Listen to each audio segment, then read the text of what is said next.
কেউ বলেছেন অন্য গ্রহের গোল, কেউ বলেছেন ইতিহাস সেরা।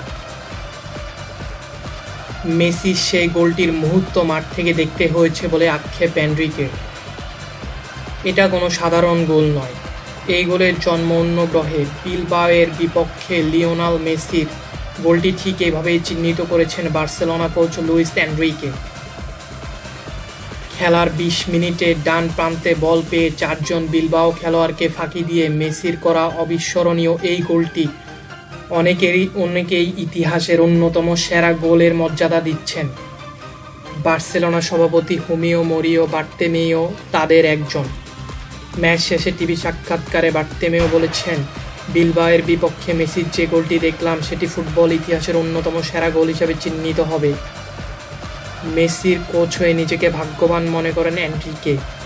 কেবল তাই নয়, তিনি নিজেকে সৌভাগ্যবান মনে করেন মেসির জাদুকরী ক্ষমতা প্রতিদিন অনুশীলনের সময় সরাসরি দেখতে পেয়ে। এ ধরনের অনেক কিছু মেসি অনুশীলনের সময় করে। আমরা বার্সেলোনার লোকজন এ ব্যাপারে নিজেদের খুব সৌভাগ্যবান মনে করি। এর পরপরই কোচ হওয়ার যন্ত্রণার কথা বলেছেন এনরিকে। কোচ হওয়ার জ্বালা আর কিছুই নয়, বিলবাওয়ের বিপক্ষে মেসির এই অন্য গ্রহের গোলটি সরাসরি টেলিভিশনে আয়েশ করে দেখতে না পেয়ে।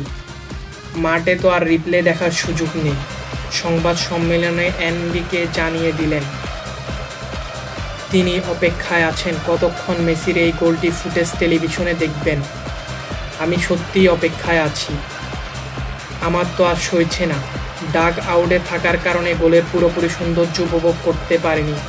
মেসির এই অসাধারণ গোলটির পর বার্সেলোনার সাবেক সভাপতি হুয়ান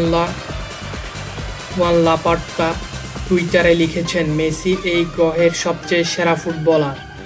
মেসির উপস্থিতিতেই বার্সেলোনা বর্তমান দলটিকে কিংবদন্তি তুল্য খ্যাতি এনে দিয়েছেন। সাবেক ইংলিশ ফুটবলার তারকা গ্যারি লিনেকার মজা করে টুইট করেছেন, মাত্রই মেসির গোলটি দেখলাম, একেবারেই হাস্যকর। ডেভিড বেকহাম টুইট করেছেন,